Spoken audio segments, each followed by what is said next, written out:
Okay, perfect. When in the course of human events it becomes necessary for one people to dissolve the political bands which have connected them with another, and to assume among the powers of the earth and separate and equal station to which the laws of nature and nature's God entitle them, a decent respect to the opinions of mankind requires that they should declare the causes which impel them to separate. We hold these truths to be self-evident, that all men are created equal, that they are endowed by their Creator with certain unalienable rights, that among these are life, liberty, and the pursuit of happiness, that to secure these rights, governments are instituted among men deriving their just powers from the consent of the governed.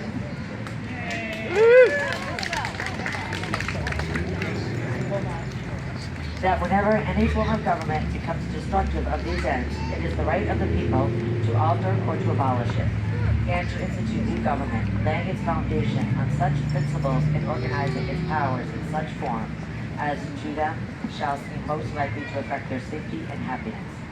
Prudence indeed will dictate that government long established should not be changed for light and transient reasons, or light and transient causes, and accordingly all experience hath shown that mankind are more disposed to suffer while evils are sufferable than to right themselves by abolishing the forms to which they are accustomed. But when a long train of abuses and usurpations, pursuing invariably the same object, evinces a design to reduce them under absolute despotism, it is their right, it is their duty, to throw off such government and to provide new guards for their future security.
Compliance with his measures. He has dissolved representation houses repeatedly for opposing with many firmness his invasions on the right of the people.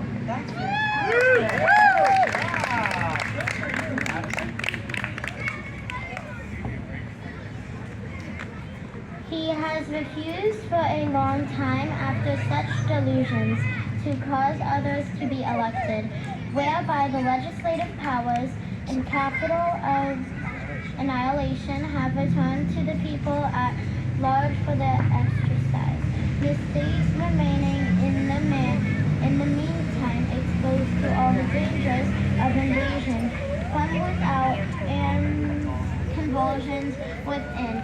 He has endeavored to prevent the population of these states.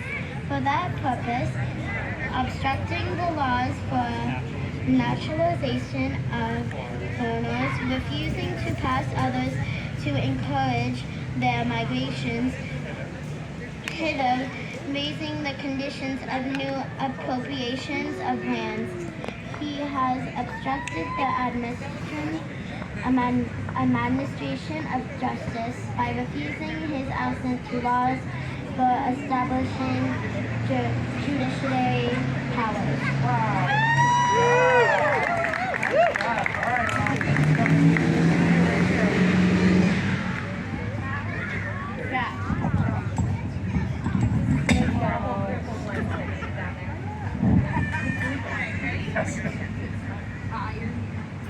He has made judges dependent on his will alone for the tenure of the offices and the amount of payment and of their salaries.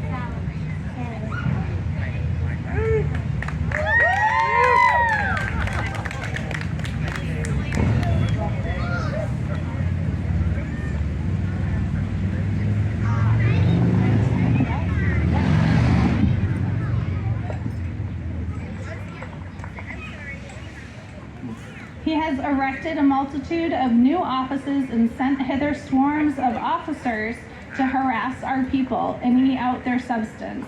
He has kept among us in times of peace standing armies without the consent of our legislators. He has affected to render the military independent of and superior to the civil power. He has combined with others subject to us to a jurisdiction foreign to our Constitution and unacknowledged by our laws, giving his assent to their acts of pretended legislation.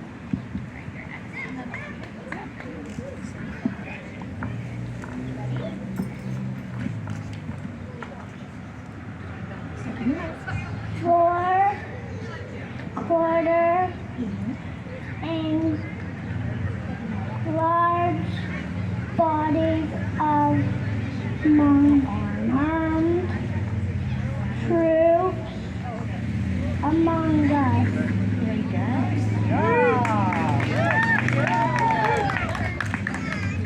Oh, yes, there you go. Sorry, I'm still walking. Okay, very good. Good job. Nice. For cutting off trade with all parts of the world. Yeah.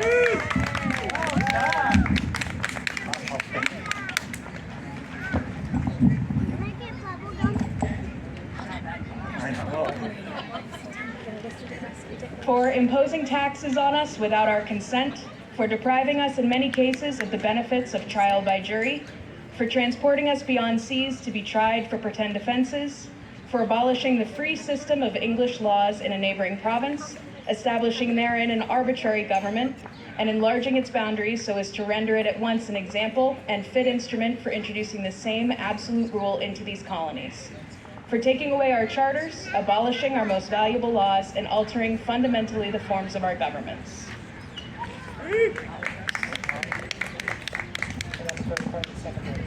For suspending our own legislatures and declaring themselves invested with power to legislate for us in all cases whatsoever. He has abdicated government here by declaring us out of his protection and waging war against us. He has plundered our seas, ravaged our coasts, burnt our towns, and destroyed the lives of our people.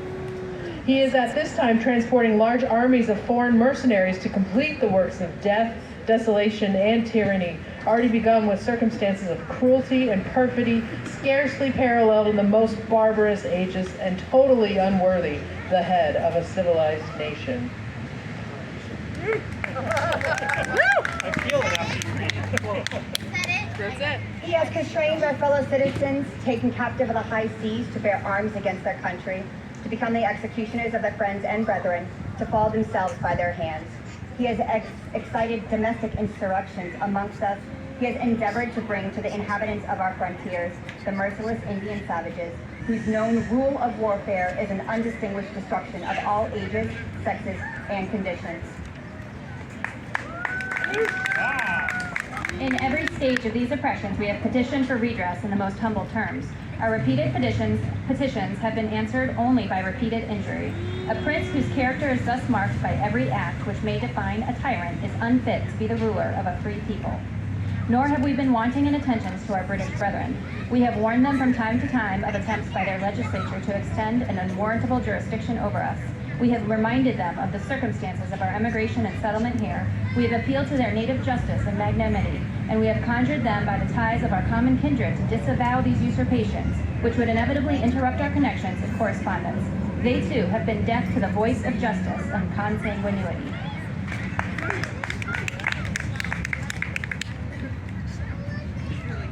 We must therefore acquiesce in the necessity which denounces our separation and hold them as we hold the rest of mankind, enemies in war, in peace, friends. We, therefore, the representatives of the United States of America in General Congress, assembled, appealing to the Supreme Judge of the world for the rectitude of our intentions, do, in the name and by authority of the good people of these colonies, solemnly publish and declare that these united colonies are, and of right, ought to be free and independent states, that they are absolved from all allegiance to the British Crown, and that all political connection between them and the state of Great Britain is and ought to be totally dissolved. Woo! Woo!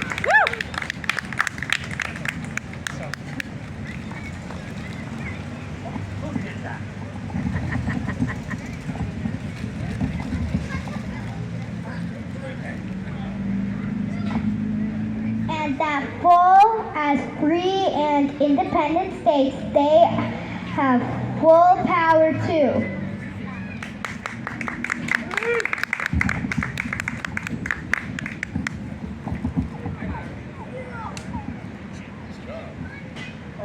Levy war, conclude peace, contract alliances, establish commerce, and to do all other acts and things which independent states may of right do. And for the support of this declaration, with a firm reliance on the protection of divine providence, we mutually pledge to each other our lives, our fortunes, and our sacred honor.